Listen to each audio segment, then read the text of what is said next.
And at guard from Iowa, wearing number 22, Caitlin Clark.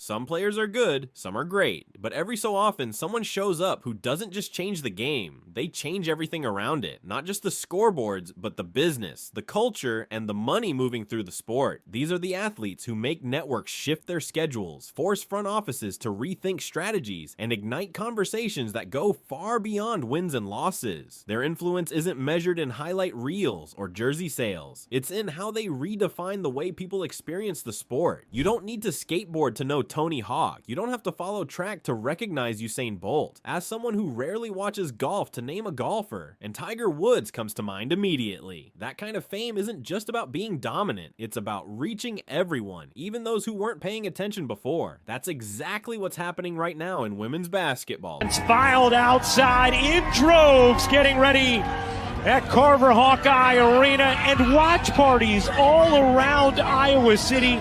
Everybody wants to catch a glimpse of Iowa's favorite daughter, Caitlin Clark, returning home.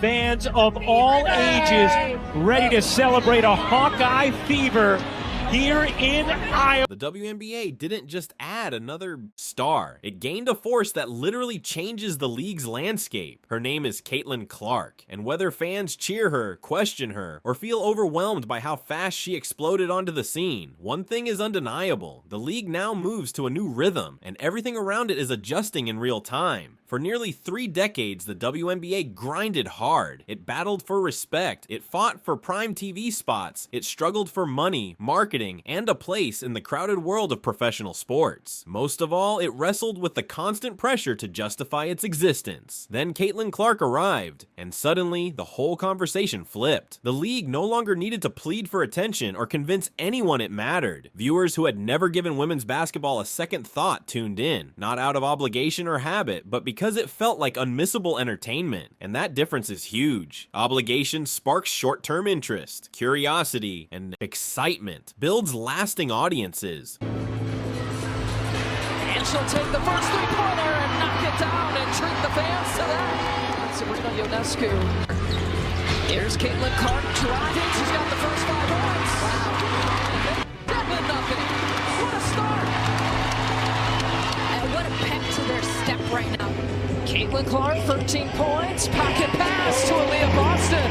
Those two keep getting better. Whenever a star rises this fast, friction is inevitable. Some fans felt other top-tier players were being overlooked. Some athletes worried years of hard work were being overshadowed. Critics whispered that the media was hyping one player to save the league. The question spread quickly. Is Caitlin Clark truly that dominant, or is the WNBA inflating her importance just to stay relevant? At first, it was mostly speculation, but by 2025, the debate was backed by undeniable numbers. Clark's 2024 NCAA championship performance drew nearly 19 million viewers, smashing every women's basketball record, surpassing multiple men's tournament games, and even outpacing recent NBA Finals broadcasts. The real shock came after that. The audience didn't vanish. Her WNBA debut set an all-time ESPN WNBA viewership record. Ratings didn't drop back to normal. They stayed strong throughout the rest of the 2024 season and rolled into 2025. Games featuring Clark dominated the million-viewer broadcasts. Indiana Fever matchups became must-watch TV regardless of the opponent. Even road games with Clark outperformed home games of long-established powerhouse teams. This isn't hype. This is a fundamental change in how fans engage and how the league operates. By 2025, total attendance had already surpassed the WNBA's inaugural numbers from 1997. Post-COVID recovery didn't just stabilize, it accelerated faster than anyone predicted. Markets that once felt uncertain transformed into real business opportunities. Attendance doesn't grow because of slogans or flashy campaigns. It grows when people believe. And in this case, that belief showed up not just online, but in the seats.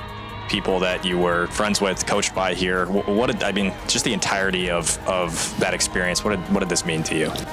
I think it's hard to put into words like what exactly it means to me. It's almost overwhelming to a point. Like, I'm just very, very thankful to be able to come back to a place that continues to support me, and it's just fun to come back here and like kind of feel like you're in college again in a way, but also it was a little weird like going in the locker room, but I don't know, something about this gym like just makes me play well. A lot of gratitude and just These are the moments that like you never take for granted and you kind of just want to stay in for forever. Strip away the headlines, ignore the social media noise, forget the endless debates. What Caitlin Clark did in her rookie season wasn't just impressive, it was historically disruptive. She shattered the league's single-season assist record. She became the first rookie in WNBA history to record a triple-double. She earned first-team All-WNBA honors, the first rookie to do so in over a decade. On top of that, she directly accounted for more than 45% of her team's offense, a responsibility so massive that only a handful of players in basketball history, men or women, have ever carried that load, and she did it immediately. No warm-up period, no grace. Defenses adapted, the physicality increased, pressure mounted, schemes tightened. None of it slowed her down. This is where the conversation stops being emotional and starts being technical. Clark's average three-point attempt sits around 28 feet, well beyond the range of most high-volume NBA shooters. WNBA defenses aren't designed to cover that far. Pulling defenders that deep stretches the defense, delays rotations, opens passing lanes, and creates opportunities for secondary scorers. She doesn't just score, she forces defensive systems to rethink their entire structure. That is influence reshaping the game in real time, not flair for show. The WNBA has never lacked talent. It has always had stars and legends. What it has lacked is timing. In the late 1970s, the NBA hit a wall. Ratings were falling, money was tight, some finals games were tape delayed. The league didn't need better players. It needed a story people cared about. That story arrived when two college rivals captured national attention. They didn't just win titles, they lifted the ceiling of the league itself. Caitlin Clark isn't the same as that era, and she doesn't have to be. But in terms of timing, leverage, and audience pull, the parallel is striking. Her rise didn't just elevate her profile, it unlocked momentum the league had been chasing for decades. By 2025, endorsements expanded across rosters. Charter flights became standard. Franchise valuations stopped being hypothetical. Broadcast negotiations shifted in confidence. The conversation moved from, does the WNBA deserve investment, to how much growth can we handle without breaking? That shift is bigger than any stat line. One of the clearest signs of Clark's impact isn't ratings, it's how the media covers the league. Coverage moved from debates over legitimacy to discussions about rivalries, playoffs, coaching choices, and roster construction, the language of established leagues. Clark didn't do this alone, but she applied pressure at the right moment and forced the door open. Once it was open, the entire league stepped through. Here's where it gets complicated. Growth brings leverage, and leverage brings tension. The Players Association has made its demands clear: better revenue sharing, higher salaries, improved working conditions. A potential work stoppage in 2026 is no longer just a rumor, it's a real scenario. And here's the paradox. Caitlin Clark is both the WNBA's biggest economic engine and the amplifier of labor pressure. Without her, a strike hurts. With her, the consequences multiply fast. If Clark enters 2026 healthy, fully established, and still driving fan engagement, everything changes. The league no longer operates from scarcity, it operates from momentum. Momentum shifts negotiations. Sponsors don't want dead air. Broadcasters don't want empty windows. Fans don't want their new routine interrupted. The cost of stopping play has never been higher. There are two paths forward. One, a work stoppage that freezes growth, cools momentum, and risks losing casual fans. The league survives, but at reduced speed and leverage. Two, adaptation. Raise revenue sharing, increase salary floors, modernize infrastructure. Not just because players demand it, but because the upside is impossible to ignore. The hard truth about Caitlin Clark isn't that she's overhyped. It's that the league wasn't ready for the scale of change she triggered. She didn't just meet expectations, she redefined what success looks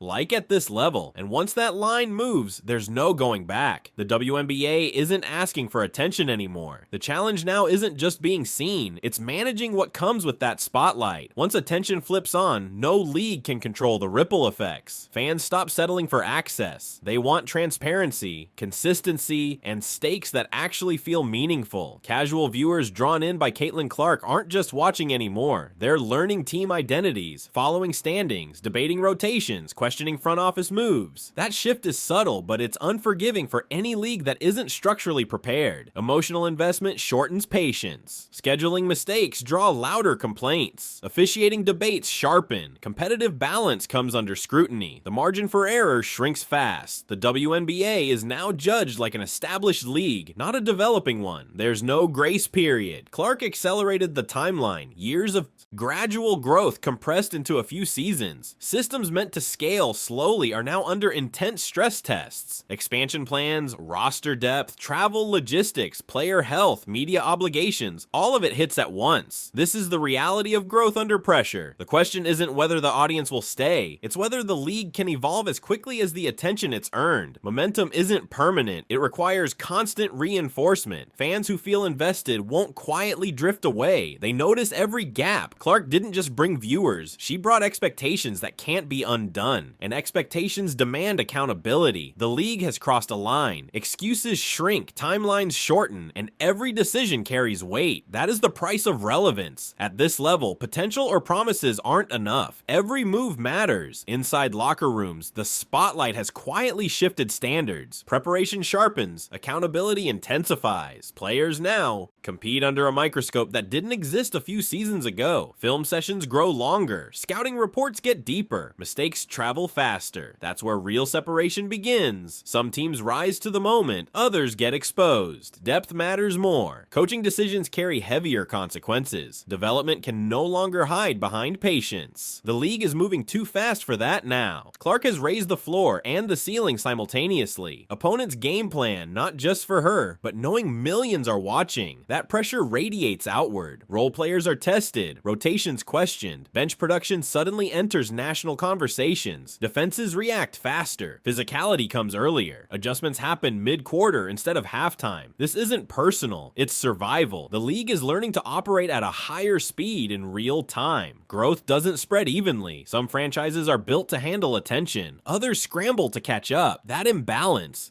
creates tension, but it also forces evolution. Leagues mature under pressure, not comfort. Every weakness is exposed quickly, and once exposed, improvement becomes mandatory. This moment is bigger than a season, bigger than one player. The WNBA crossed the line it cannot uncross. Attention arrived, expectations followed, pressure locked in. From here on, every decision carries weight, every delay costs, every misstep is noticed. The league is no longer judged on potential, it's judged on execution. Clark didn't create every change, but she sped everything up. She collapsed timelines, forced conversations once easy to postpone, and now the league must move with the same urgency as its audience. Growth without structure breaks quickly. Stardom isn't the finish line, it's the stress test. It exposes what's ready and what isn't. The WNBA is strong enough to survive this moment. The real question is whether it's bold enough to maximize it. Fans aren't peeking in anymore. They're locked in. They're tracking cap space, debating rotations, following storylines week to week. That is real investment, and real investment demands honesty, ambition, and follow through. This story is far from over. Power shifts, negotiations, growth, and tension are ongoing. What happens next will define the league for the next decade, not the last. For those who want to see beyond polished headlines to the real pressure points behind the scenes, that's exactly what Courtside Leaks is built for. This isn't just coverage, it's context.